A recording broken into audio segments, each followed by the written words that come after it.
Yo, ketemu lagi. Siapa di sini yang selalu nonton Follow the Street di Malaka Project? Kasih tahu di kolom komentar ya.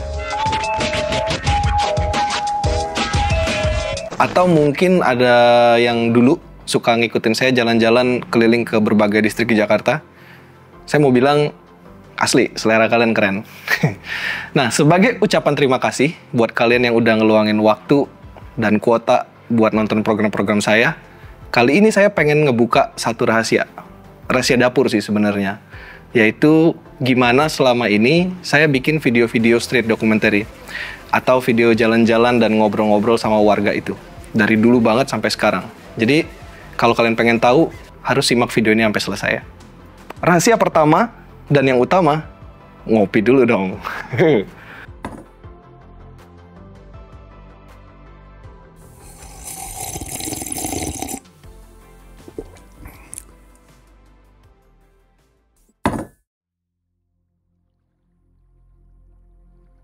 Oke, kita mulai pembahasan ya.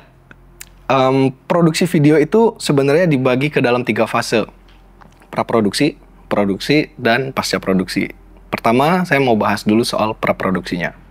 Nah, di fase praproduksi, ada 2 macam nih biasanya yang harus dilakukan. Yang pertama itu riset pustaka. Apa sih riset pustaka? Ya kayak namanya, kita baca buku, baca berita tentang topik yang mau kita bahas. Kalau topiknya tentang satu kawasan, ya kita harus tahu segala sesuatu tentang kawasan itu, mulai dari sejarahnya sampai isu-isu aktual yang sedang dihadapin oleh masyarakatnya. Nah, jadi dengan kayak gitu, kita bisa dapat gambaran yang komprehensif untuk memahami kondisi mereka. Kita jadi bisa ngebayangin kenapa mereka mengambil keputusan-keputusan tertentu.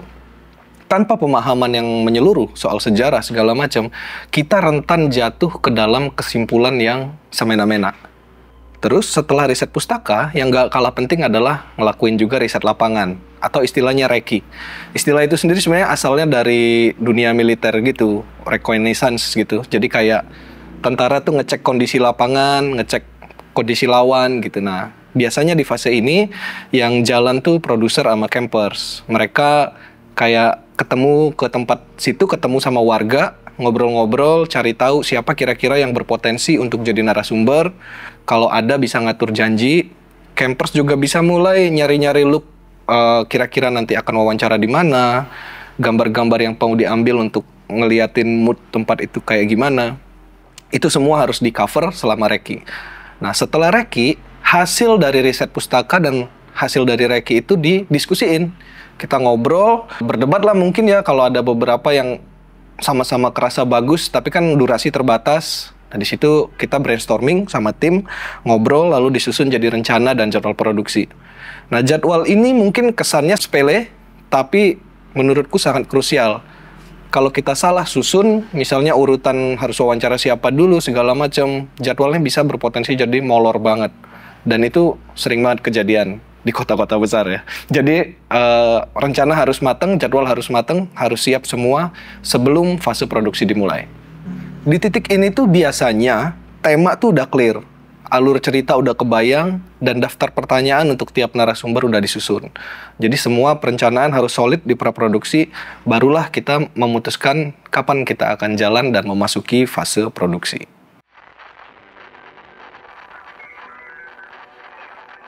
Oke, sekarang kita ngomongin fase produksi. Kalau jenis video kayak yang biasa saya bikin di Follow the Street, tentu saja fase produksi itu harus ada wawancara, karena informasinya kan dari narasumber. Dan namanya wawancara, kita harus punya daftar pertanyaan. Dan daftar pertanyaan yang bagus, menurut saya, selain harus bisa menggali informasi yang kita butuhkan, juga harus bisa memancing cerita-cerita kejutan dari narasumber. Cerita-cerita yang kita nggak expect ketika kita reki, kita nggak expect ketika kita riset pustaka, tapi harus dapat tuh dari narasumber. Nah, gimana caranya? Saya tuh percaya setiap orang selalu punya cerita menarik. Bapak-bapak tukang las punya cerita menarik, sopir angkot, ibu-ibu pasti punya cerita menarik. Bahkan gelandangan tuh juga seringkali punya cerita menarik. Tapi buat memancing keluar cerita-cerita itu, ada satu prasyarat penting nih. Narasumber itu harus ngerasa aman dan percaya dengan pewawancara. Dinding ini nih yang susah ditembus biasanya sama pemula. Ada nggak trik buat bikin narasumber percaya? Sementara waktu kita produksi kan terbatas ya, mungkin cuma 2 atau 3 hari. Ada satu trik yang biasanya selalu kupakai dan nggak butuh waktu lama. Pertama, kita tunjukin minat dan empati ketika kita ngobrol sama narasumber. Ketika dia cerita, kita harus menunjukkan, dan kalau bisa memang genuine ya, bahwa kita memang benar-benar tertarik sama yang dia ceritain. Tertarik dengan masalah dia. Peduli sama struggle dia untuk menyelesaikan masalah itu. Karena kalau kita nunjukin itu, narasumber pun akan ngerasa percaya, ngerasa aman, tidak takut dihakimi gitu. Jadi dia mau cerita lebih banyak. Nah yang kedua, kalau biasanya ada narasumber yang agak sulit untuk mengeluarkan cerita-cerita personal, kita bisa pancing cerita personalnya dengan cara menceritakan hal personal juga. Jadi dulu banget mentorku, Ais Laksana namanya, dia penulis dan praktisi hipnosis gitu, dia bilang, kata dia cara paling cepat untuk bikin orang cerita tentang bapaknya, ya kamu duluan yang cerita tentang bapakmu ke dia gitu. Ya, kalau dia ngerasa setara, dia ngerasa relate, dia akan mulai cerita. Jadi gitu, bukan hal yang mudah untuk handle narasumber, tapi ada trik-trik yang bisa kita pakai, contohnya yang tadi. Masih di fase produksi, setelah wawancara, yang hal kedua perlu teman-teman perhatikan adalah kesiapan untuk berimprovisasi. Mungkin nggak kita tuh gagal dapet jawaban yang kita pengen dari narasumber? Mungkin banget. Bahkan ketika kita udah ngelakuin semua trik wawancara yang kita punya. Di lapangan, kita nggak pernah tahu 100% apa yang akan terjadi. Nah, di titik itu kadang kita harus berpikir cepat. Sebagai contoh, waktu itu saya pernah ngerjain satu video dokumenter di Pelabuhan Sunda Kelapa. Udah ada nih, salah satu narasumbernya itu tukang perahu yang udah disiapin. Pas reki orangnya cerita banyak gitu, udah siap lah. Pas kita wawancara, dianya grogi gitu, dan jadi nggak keluar ceritanya. Jadi jawabnya pendek-pendek, ditanya satu kalimat, jawabnya satu kata gitu. Sampai wawancara 2 jam, 3 jam, nggak keluar juga tuh cerita. Tapi ketika proses itu berlangsung, saya tuh merhatiin ada temennya dia, sesama tukang perahu, yang nggak ditanya tapi ikut jawab. Aktif banget dia. Nah di situ saya mikir, oh berarti nggak bisa nih narasumber ini setelah selesai kita harus coba ke temennya. Dan ternyata benar, temennya ini ketika diwawancara bagus banget. Dia sampai cerita pengalaman dia waktu masih jadi nelayan tuh dia pernah disambar petir katanya. Nah, menurutku ini cerita yang berharga banget, karena ada berapa banyak sih orang yang pernah disambar petir, tetap hidup dan bisa nyeritain ceritanya ke banyak orang gitu. Nah, ini semua dimungkinkan karena saya tidak menutup ruang buat improvisasi, nggak nutup ruang buat adaptasi. Di lapangan, kalau kita harus beradaptasi ya kita beradaptasi. Jangan terlalu terpaku sama rencana yang udah kita siapkan. Hal ketiga, yang nggak kalah penting di fase produksi adalah belanja gambar. Jadi belanja gambar jangan pelit-pelit, teman-teman campers, teman-teman produser, mungkin kalau ada host atau showrunner, semua mesti ngasih perhatian lebih di sini.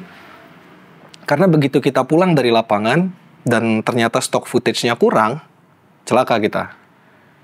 Mau masukin gambar ini nggak ada, gambar itu nggak ada, jadi PR. Jadi harus balik ke sana. Iya kalau masih dapat momennya, kalau nggak, kalau udah ada yang hilang dan lain sebagainya, repot sekali. Nah, footage ini biasanya kalau buatku itu ada 2 macam. Yang pertama dia kategorinya primer, yang kedua sekunder. Yang primer ini gambar-gambar wawancaranya itu sendiri dan B-rolls. B-rolls itu gambar-gambar tambahan, gambar pelengkap untuk menggambarkan hal-hal yang diucapkan dalam wawancara. Jadi misalnya narasumber bilang ada kapal, ya harus ada gambar kapalnya. Kalau dia ngomong pisang goreng, ya jangan pisang rebus gitu, harus ada pisang goreng. Nah ini termasuk gambar primer.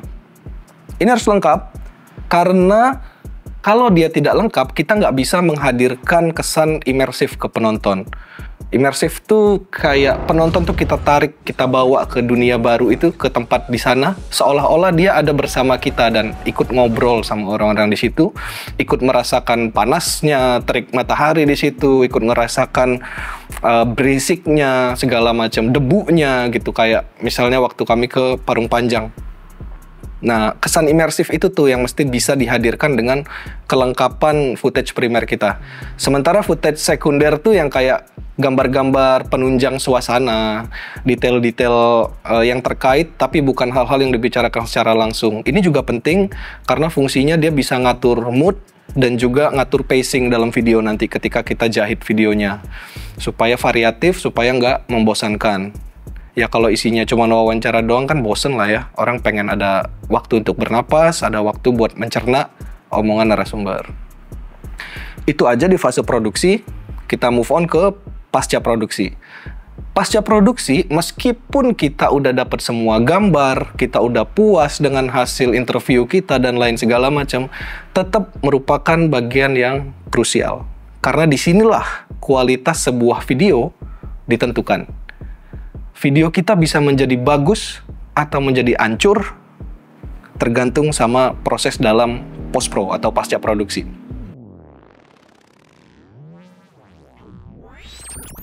Selama ini kalau dalam produksian saya, pasca produksi selalu dimulai dengan fase paper edit. Paper edit ini kayak simpelnya tuh cara menyusun cerita tapi lewat teks dulu. Nah, teknisnya setelah audio dan gambar disinkronisasi ya semua hasil wawancara itu ditranskrip. Hasilnya kalimat per kalimat dimasukin ke spreadsheet gitu, terus dikasih timestamp. Nah, di sini tuh disusun tuh urutannya, mana yang duluan, mana yang harus dipangkas, mana yang harus dirapiin, mana yang dragging gitu. Kita potong-potong baru kita susun jadi satu. Transkrip itu dulu memang ngerjainnya manual. Dan ini memang pekerjaan yang sangat menjengkelkan. Saya sendiri dulu waktu kuliah sering ngerjain freelance, ngerjain nginput transkripan dan capek banget. Nah, tapi sekarang berkat kemajuan teknologi ya kita bisa pakai AI itu. Kalau di Follow the Street sendiri kita biasa pakai service dari transcript.xyz, murah, hasilnya rapi. Jadi udah nggak ada problem lah buat bikin paper edit yang basisnya transkrip wawancara. Nah, hasil transkrip ini yang dikasih timestamp itu terus disusun, itu bisa jadi guideline buat editor. Jadi editor udah nggak perlu lagi pusing untuk mikirin cerita karena alur ceritanya udah beres. Editor tinggal fokus di pemilihan gambar dan ngatur pacing video. Jadi udah berkurang separuh cerita pekerjaannya editor tuh, udah enak. Nah, dengan bisa fokus untuk ngatur pacing, kita punya ruang yang lebih luas untuk mengatur detail-detail dalam video. Jadi lebih mudah untuk tahu. Nah, proses ini juga memudahkan ketika kita misalnya mau ngubah struktur video. Misalnya tiba-tiba kita sadar, oh ini butuh bridging nih. Kita bisa tulis dulu di paper edit. Kita butuh PTC tambahan, bisa ditambahin paper edit. Nanti draft paper edit ini bisa dibikin 2 atau 3 kali sampai terasa udah perfect gitu. Semua bisa dikerjakan di situ. Nah, proses berulang-ulang ini akan memudahkan untuk kita masuk ke fase berikutnya, yaitu menciptakan final cut. Setelah mendapatkan draft terbaik, proses bikin final cut ini bisa dimulai. Kita bisa mastiin ulang apakah misalnya B-rolls-nya udah tepat, mood dalam video itu udah pas, pemilihan musik udah cocok, apakah pacing-nya udah bener. Idealnya kan video itu pace-nya nggak buru-buru, tapi juga nggak dragging. Juga kita bisa nambahin istilahnya tangga dramatik gitu ya. Jadi ada naik turun dalam intensitas obrolan, alur cerita, ada jeda, ada statement yang kuat, yang quotable gitu ya, ada humor dan lain sebagainya. Nah, selengkapnya soal cara menyusun struktur cerita, teman-teman bisa lihat juga di konten saya yang sebelum ini di Malka Project, judulnya Pelajaran Menulis. Di sini saya nggak akan bahas lebih jauh. Nah, idealnya proses membuat video ini dari pra-produksi sampai pasca produksi itu bisa diselesaikan dalam waktu sekitar seminggu. Tapi kalau teman-teman misalnya dapat hambatan yang mungkin banget terjadi gitu ya, jangan panik gitu. Misalnya nih, ada narasumber yang tiba-tiba nunda jadwal, minta reschedule gitu, ada urusan lain, ya tenang aja, kita tinggal periksa lagi opsi-opsi yang kita punya. Apakah kita harus ganti narasumber atau kita bisa nunggu atur jadwal? Kalau dari pengalaman saya sendiri, saya pernah waktu itu bikin video tentang Tanah Abang dan saya ngerasa harus ada salah satu narasumbernya tuh Haji Lulung, almarhum. Waktu itu dia tiba-tiba ngundurin jadwal video sampai berminggu-minggu gitu. Tapi karena memang nggak ada opsi lain gitu, saya mau harus ada dia. Ya jadi tunggu aja gitu. Selama itu kan kita bisa ngerjain video-video lain. Nah itu pertimbangan teman-teman aja untuk tiap video gitu ya. Jadi nggak bisa dipukul rata. Kalau perlu nunggu-nunggu, kalau bisa ada opsi lain, pakai opsi lain. Gitu juga soal lokasi. Kadang ada hambatan lokasi itu nggak keluar izinnya. Nah ini juga nggak apa-apa, tenang aja. Kita bisa nyari lokasi alternatif. Bisa juga kita nge-push ke otoritas di lokasi itu. Kenapa izinnya nggak keluar? Bisa didatengin. Dan kadang ternyata alasannya nggak gawat-gawat amat gitu. Blokernya tuh nggak gawat-gawat amat, jadi bisa diselesaikan dengan gampang. Terakhir, yang nggak kalah penting adalah kita harus ngebangun chemistry sama tim. Penting banget untuk paham style tiap orang, juga kelebihan dan kekurangannya supaya bisa saling backup. Oke, itu aja konten hari ini. Selamat mencoba dan semoga makin banyak orang yang ngerti bahwa cerita-cerita dari manusia kebanyakan, cerita-cerita dari orang-orang biasa, itu nggak kalah penting dari cerita-cerita orang-orang terkenal atau selebritas. Selain nggak kalah penting, juga seringkali cerita mereka nggak kalah menarik. Itu selalu jadi alasan buat saya melakukan, pass the mic gitu. Menyerahkan mic ke orang lain dan mengamplifikasi suara mereka. Bantu mereka menyuarakan keresahan dan masalah mereka. Pembuat konten kayak saya, kamu, kita semua nih, ya kan orang-orang biasa juga. Ada lebih banyak kesamaan antara saya dengan tukang bakso cuanki nih dibanding dengan anak muda, anak pejabat, atau anak pengusaha besar gitu ya. Jadi dengan kesamaan itu sendiri mestinya udah kayak mikir suara orang-orang kayak kita ini penting gitu buat disuarakan. Jadi mulailah bercerita sekarang. Kita harus ngasih paham ke semua orang bahwa cerita-cerita kita penting. Cerita orang-orang biasa perlu disuarakan terus-menerus. See you next time. Peace out.